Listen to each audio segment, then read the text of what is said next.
Ассаламу алейкум, мирва сайглатыр, телеканалының телесерджілері бүгін информацион программасының серитесін студияда үшін мен Гульсум Халилова чалшам, невбеттеке 40-35 даққа девамында бұл студияда Қырым татарларнен Қырымны мирақландырған меселерні музакере етежекміз. Заман информацион программаларында не ақта тариф етежеклері аққында біздерге шымда қысқадан мұхбирамыз Роман Спиридонов тариф етмеге азыр олған ақта мұәрілеріміз білдіре. Роман, селям алейкум. Заман информацион программасынен ненен қаршылайжақсыңыз бізні?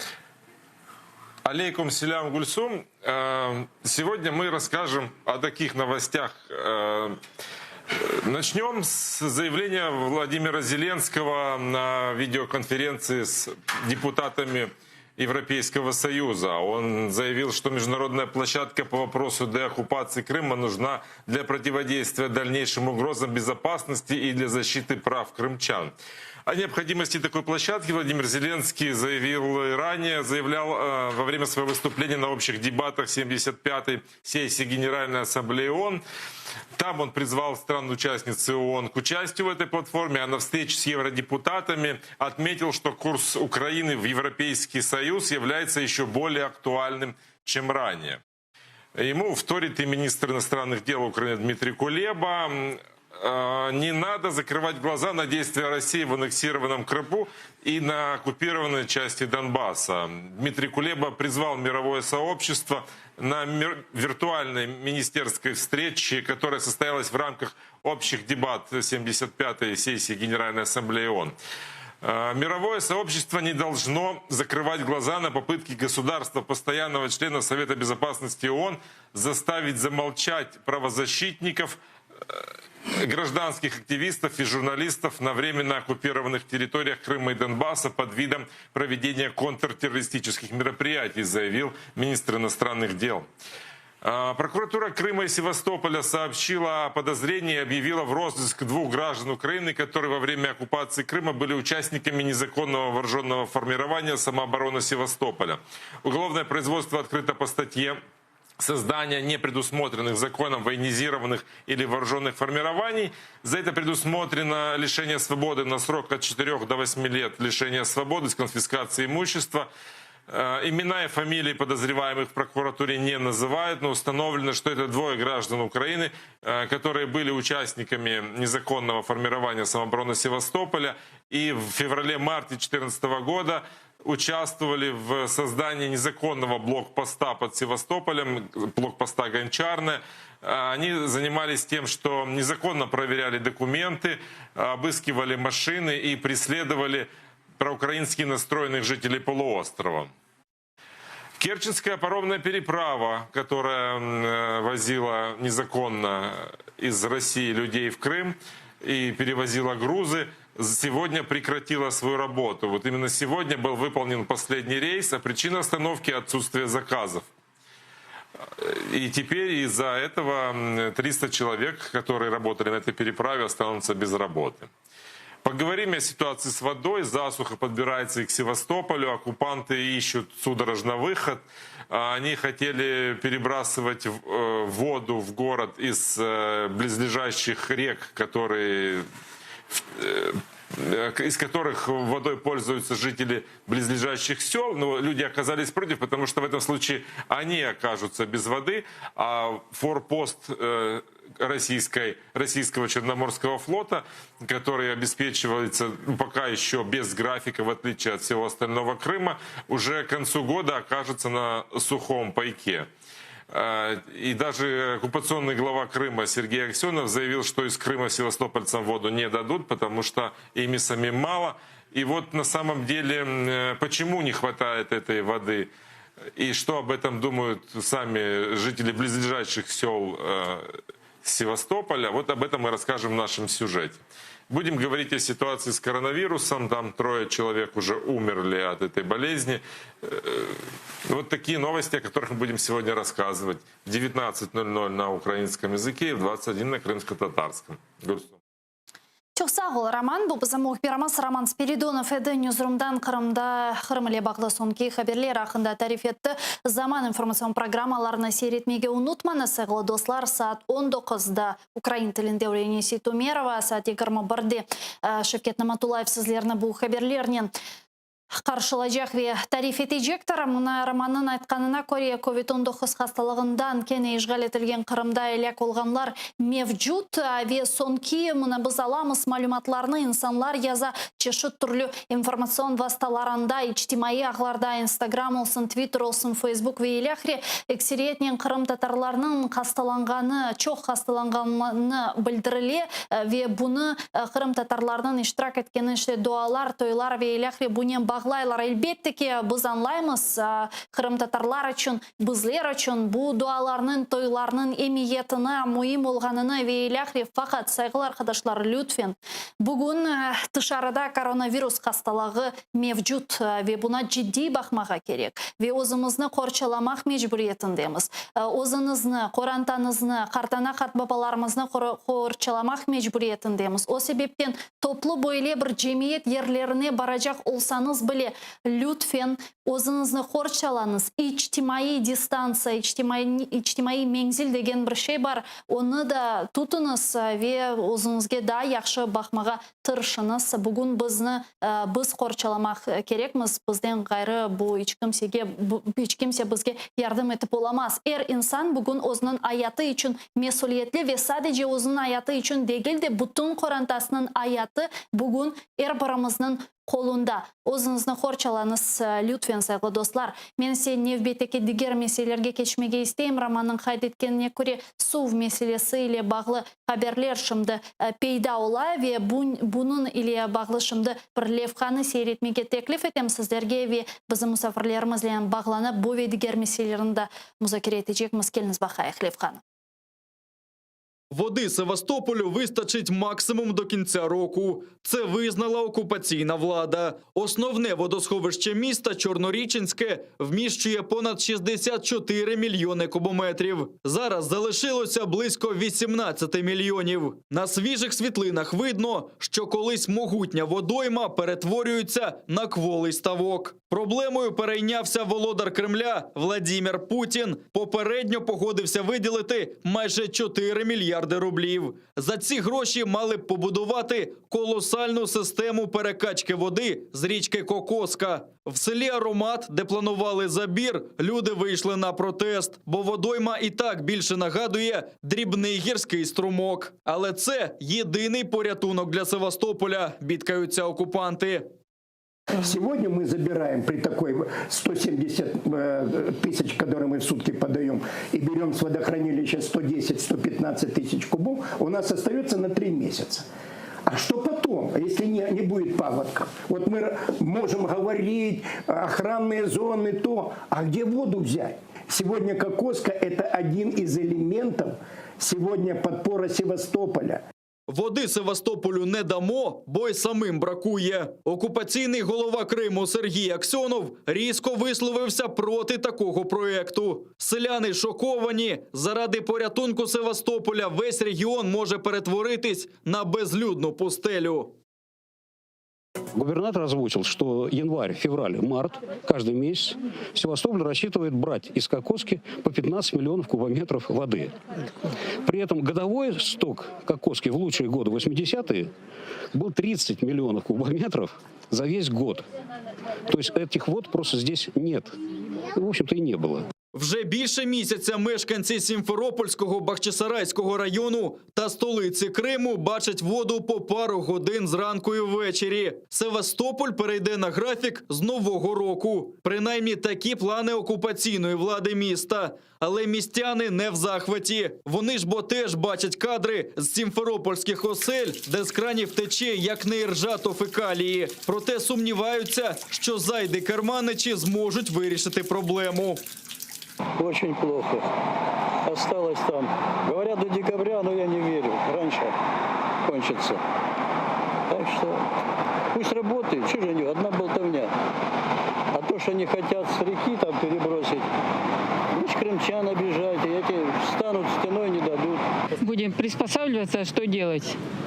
Как будете приспосабливаться? Да, мы с этим знакомы, я на Дальнем Востоке жила, там у нас часто бывало. Ну как? Как-то будем искать выхода, что делать еще? Я считаю, что это большая проблема. Я считаю, фонтаны надо там выключить, и тогда, может быть, чуть больше воды будет. Фонтани відімкнуть вже 1 жовтня, але найбільше води втрачається через зношені труби. Подекуди через пориви губиться більше половини. В окупаційному водоканалі відповідальності не визнають, кажуть, це винна Україна. Хоча містяни регулярно фільмують, як вулицями Севастополя течуть потоки безцінної нині води. Натомість водоканал неохоче береться до роботи. На мой взгляд, это водопровод водоканала. Течет в водопроводе водоканала, и вы говорите, я должен ремонтировать. Я не говорю ничего, я говорю, что вам по-другому скажут, что делать. Устранять вы не будете, да? Сейчас прямо? Да. Мы не будем устранять. Мілітаризація Криму та злочинна колонізація – ось де причина браку води. Про це заявила заступниця міністра закордонних справ України Еміне Джепар. Вона саме обговорила з Верховним комісаром ООН з прав людини проблеми окупованого Криму. Росія дбає не про постійне населення півострова, а про реалізацію своєї неоколоніальної політики, в рамках якої Росія переселила на Кримський півострів у порушення міжнародного гуманітарного права, за оцінками різних експертів, до 800 тисяч власних громадян. А також вона дбає про задоволення своїх військових потреб в контексті подальшої мілітаризації Криму. Перенаселеність Севастополя росіянами визнав навіть окупаційний начальник водоканалу міста Микола Перегуда. Каже, за час окупації населення виросло ледь не вдвічі, а водосховище без дніпровського підживлення стрімко вмирає. В период, когда город был закрыт, и при Союзе население было там 380, максимум 400 тысяч. Сегодня в городе за 700, под 800, может даже с отдыхающими еще больше. За миллион порой приходят. Все же пользуются водой, все моются. Все, що може окупаційна влада – давати смердючу воду по графіку або шикувати людей в черги до водовозів. Майже 50 населених пунктів центрального та північного Криму в цьому вже переконалися. Невдовзі така ж доля чекає окупований Севастополь. А окупаційний очільник Криму Сергій Аксьонов тим часом наказав примусово викупити людські свердловини. Бо, мовляв, це державна вода. Владислав Стужук, Заман, АТР. Крым татар милли мejlis азасы Риза Бейшев Киев бізле жанлы бағда. Ризаға, селям алейкум. Алейкум селям. Ризаға, шымды бираберлікте Қырымда ке сувеле бағлы вазиет ақында бойле мұхберлеріміз азырлаған левханы сейреттік. Не дерсіңіз сізін же сув не қадарға же етежек ішғал етілген Қырымда? Su bana Abdülhamid çıkış yaptı. O ayette Kırım'da aslında yılına 200 milyon yani böyle kubometre gerek. Ama da Kırım'da yılına 300 milyon kubometre su var iken. Evet o sunu mümkün anlamında trobalar tartıp Ahmetit'e tatmağa, başka yerlere tatmağa, o pek pahalı düşecek Rusya'ya. Onun için orada olan becerim olmaz. Birincisi onlarda gerek kuruluşu toktatmağa. Kırım'ı doldurdular. Bu yani evler, boy kartlı evler. Onlarda hesabın sayısı baksan milyonlarca kvadrat metrekare yerler kurup onları tırışalar Rusya'nın adamlarını getirip doldurmada ve andağı olan akupantlarda da evler verip doldurmada. Onlara hepsinin su gelir. Haydan alsınlar. Su yok. Su olmadan için bu kuruluşu toktatmak gerek. Evet ben anlayayım aksiyonlar neler. O kuruluşta çok para kazanırlar. O kuruluş pek böyle bir böyle bir güzel bir şeydir. Hırsızlar için ancak bayağı bir akça paralar çalalım. Ama onu toplatmak gerekli. Ve ikinciden toplatmak gerekli Rusya'dan halkını koçulmaya Kırım'da, onları yerleştirmeye, onlara ligot verip çağırtmalar Kırım'da yaşamalı. Üçüncüden de üçüncüden o en ağır mesele olan için onun için üçüncü yere çeken harbileri azlatmaya, çıkarmaya gerek. Ne gerek Kırım'da o kadar harbi, o kadar soldat, o kadar tank, puşkalar işte gereği yok.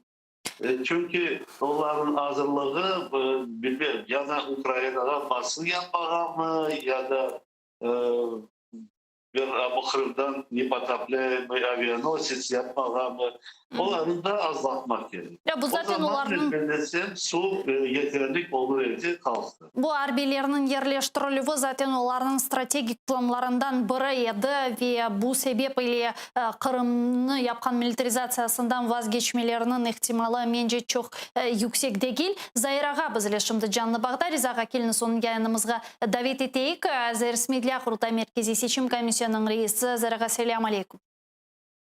Selamun aleyküm. Zahiraga su yetmezligini bugün siz şahsen his etesiniz mi? Sizin nasıl malumatlarınız var? Kırım Tatarlar bu su yetmezligini his ete mi? Bilesiniz bu evvelde aytkan tekrardan aytam. Bu mahsus yapılgan bir problem ve ondan birkaç faydаны çıkarmaya tırışalım. Birinciden demek Ukrayna'nı hakaretlemege, buna bakınız adamlarını çekiştire, başka bir şey. İkinci, bu susuzluk problemadan demek Kırım Tatarlar ve başka milletler 2014 geç Kırım içinde yaşayanları yavaştan Kırım'ı terk etsinler de serbest bıraksınlar. Onlar ta aydutlarını getirecekler, bizim evlerimizde yerleştirecekler. Böyle işte. Başka bir şey bu yerde yok. Ama bir kırı özende, susuz özende başka yerlerde su çekecek. Buna o günde sözde çıkan adam var bir ayda 30 milyon verecek ekenler. Ya bir yılın içinde 30 milyon su çıkarken bu özenden nasıl onu mümkün vermeki boş cebünden para kıdırarlar. Eğer onlar böyle olmayacak faaliyetlerini devam ettirse, Kırım'da su sizin düşüncenizge göre ne kadar vakitka kadar bite mi? Birincide ben lafını bitirmegen edim.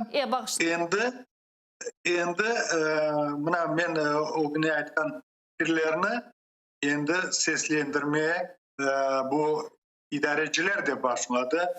Воды в Крыму не хватит, поэтому кому-то из Крыма придется уезжать деген şeyler. Ve onlar şımar etken vaktinde bizlerini görmezdiler bu yerde. Men tekrardan demen, Kırım ne rezinovu evlerini kurgan vaktinde düşününüz. Evlerini satıp algan vaktinde düşününüz. Kayda geleceksiniz? Nasıl adam olacaksınız? Sizni aldatamam bu aydutlar. O sebebinden bunu çokça aytmak gerek. Şimdi tekrardan bir kişilerine anneksiya olgan sebebinde Yekaterina vaktlerini, Alexander vaktlerini okuyman da bu Kırım'da başta Ermenilerini, Urumlarını sürgün ettiler. Sonra öyle avga getirdiler de bizim milletimiz yavaş yavaş Kırım'ı bırakıp çet memleketlerge, Türkiye'ye, Bulgaristan'a, Romanya'ya, başka topraklara gittiler. Onlar şimdi aynı programın stratejisini bunda yapmak çalışıyorlar. Ve bu demek bizim sayısını azlaştırıp başka millet getirmeye bu devlet stratejisi, nasyonal politika Yekaterina vaktinde oldu, Stalin vaktinde oldu. Bunlar da şu kitaplarını okuyumlar. Onun için bir başka bir hareket onlardan beklemeye gerekli. Onlar Sağ olun. aynı bu formu tepecek. Sağ olun Зайыр аға. Зайыр Құрылтай Меркези Seçim Комиссионының рейсі бізле жанлы бағда еді. Риза аға, мен сізді бір мәселені музакире етмеге істейм. Бұл дағлы Қарабақта yüz берген одиселер шымды анда жен кете ве Азербайжан өзінің топрақларына азат етілу операциясыны башлатқаны ақта илян етті. Сіздің түшінжеңізге көре бұл дағлы Қарабақ мәселесіне бақар екенде Қырым үшін насыл нәтижелерін çıkarmak gerekmiz? Bu netice doğrudan bize gelişi.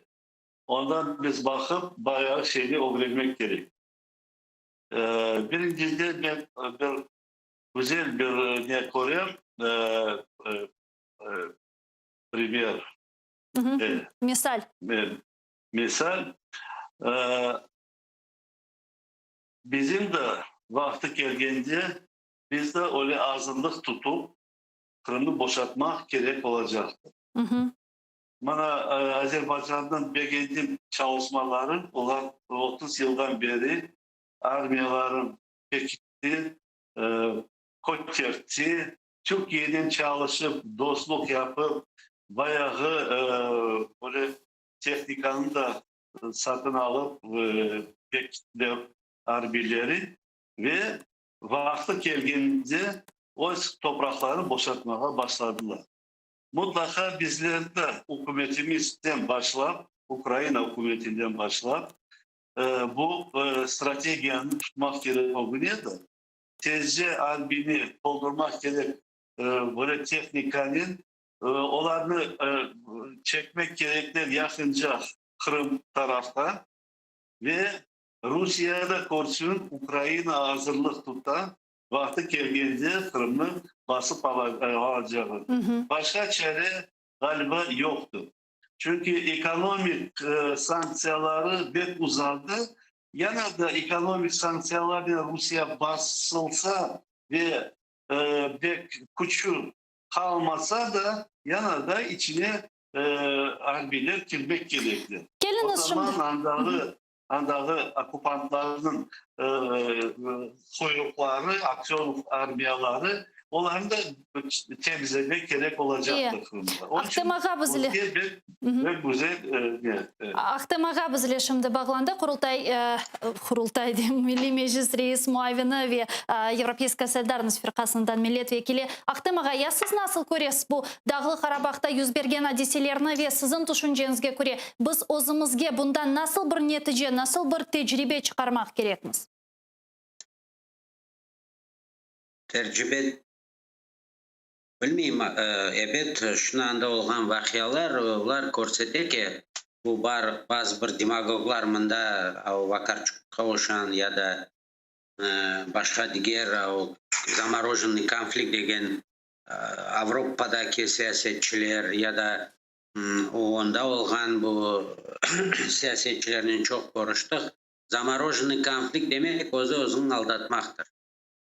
İşte bu vakıyalar anda көрсетті bunu. Ve bir tane analitik yaxşı yazdı.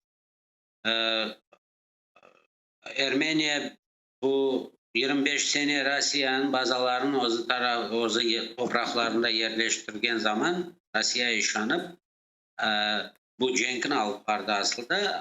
Azerbaycan bu seneleri bayağı bütçetten para silahlar almak için, armiyan götürmek için bayağı para ayırgan edi bütçette ve işte Ukrayna'nın ne taraftan bakmak gerek? Bu şimdi parlamentte kaçan biz konuşamız ve askerlerge ve bu silahlarga birden azlaştırdı bu bütçette bu paraları azlaştırdılar evvel senelerge bakanda. İşte maksat bir ki bu Rusya'nın cenkin Rusya'nın sipahlap bu işte kun doğan yerde topraklarımızda cenk olğanı ve Kırım işgalcilerin aşağısında olğanı bir bu nasıl aytayım yavaştırma bu meselelerin de ve kalgan Ukrayna'nın kalgan topraklarında durumun bakmak ve güçleştirmek. Onun için bunu etrafında aslında da vakitte böyle vatanperver siyaset güçlerinin arasında ve bu sloganların bu taraftan çoğunlukla ve Yermak'ın bu tarafından tartışmamız gider. Biz deyik Putin'in aldatma tırışma, sen gibi söylerim Putin aylandıra dünyada aylandırıp koterip ata yer alan günü sen kim olgansın deyip onun etrafında davalarımız gider. İşte Azerbaycan ve Türkiye korsede bu zamorоженный konflikt. Diğer yerlerde de şu ola Afganistan'ın alın ya da buna bu Palestina'nın İsrail'in arasında olan şeyler. Bunun için zamorоженный konflikt aslıdır. Bu dünya institutları öz-özünü aldattı deyip saymamıl. Ya bunu nasıl düşünüyorsunuz? Şimdi biz görüyoruz ki 30 sene geçti ama Cenk yana buna birden başlandı ve terazene koyla sen o toprakların hazır mısın? Gücün yeterli mi? İşgalcilerden boşaltma. İşte o terazet. Bu piraporядок değil. Riza Ağa, Yamula siz nasıl görüyorsunuz? Türkiye biz görüyoruz ki şimdi Azerbaycan'ın tarafına geçti ve işgal edilen topraklar azat edilmek gerek olğanı haqda Erdoğan böyle katlı çıkışta bulundu. Kırım meselesinde sizince o da böyle duracak mı işgalden kurtulması için? Vakti gelgendi. Recep Erdoğan'a çok maşallah edeceğim. Böyle çıkış yapkanı için Azerbaycan'a kol uzatan için bu meselede biz duyağımız bizge de sonları kol tutacak. Ukrayna'ya da yardım edecektir mutlaka. Bizim Kırım Tatar halkının toprağının Kırım'ını arta kaytarmalı. Mutlaka. Onun için maşallah diyeyim o adamla. İnanam ki o Türkiye'nin gücü daha yüksek olur. Bütün dünyada onların sesini dinlenecektir. Aktam Ağa, siz Türkiye ile bağlı böyle umutlar besleysiniz mi?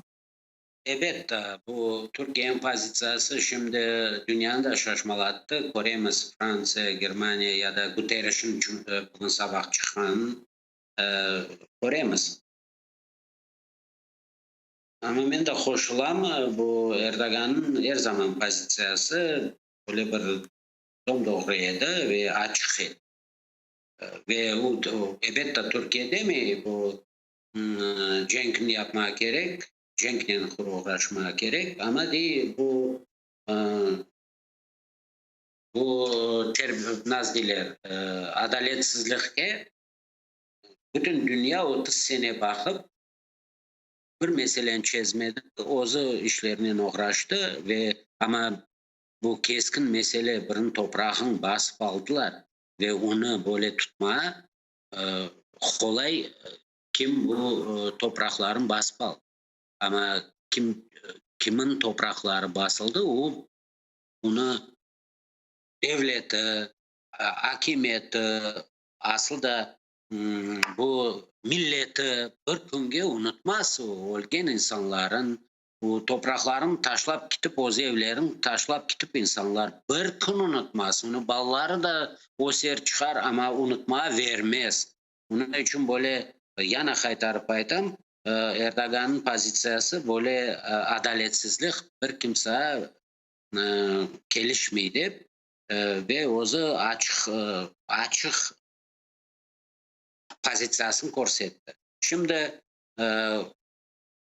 Ukrayna'da Türkiye'nin arasına bakanda beklemeye gerek mi? Türkiye Azerbaycan için bir cenk yapacak da Azerbaycan'ın topraklarını boşaltacak. Azerbaycan korsetti. Bugünkü endi onun imkanı var ve hazırlığı var. O topraklar için güreş yapma. İşte Ukrayna'nın pozisyası öyle olmaya borçlu. Evet, dünyada tapılır orospular. Haski aytırlar bu cenkni yapma gerek mi? Ozu toprakların boşaltma gerek mi? Anda человеческая жизнь самая высшая ценность деген. Böyle şeyler olacak ama başka güçler hası ki sana yardımcı olma. Ular da hazır olacaksa seni kureşinde, seni bu adalet kureşinde, senin bu toprakların kureşinde işgalcilerden boşaltma tırışsan sen de öyle sana benzegen dostların da dünyada çok. Sağ olunuz.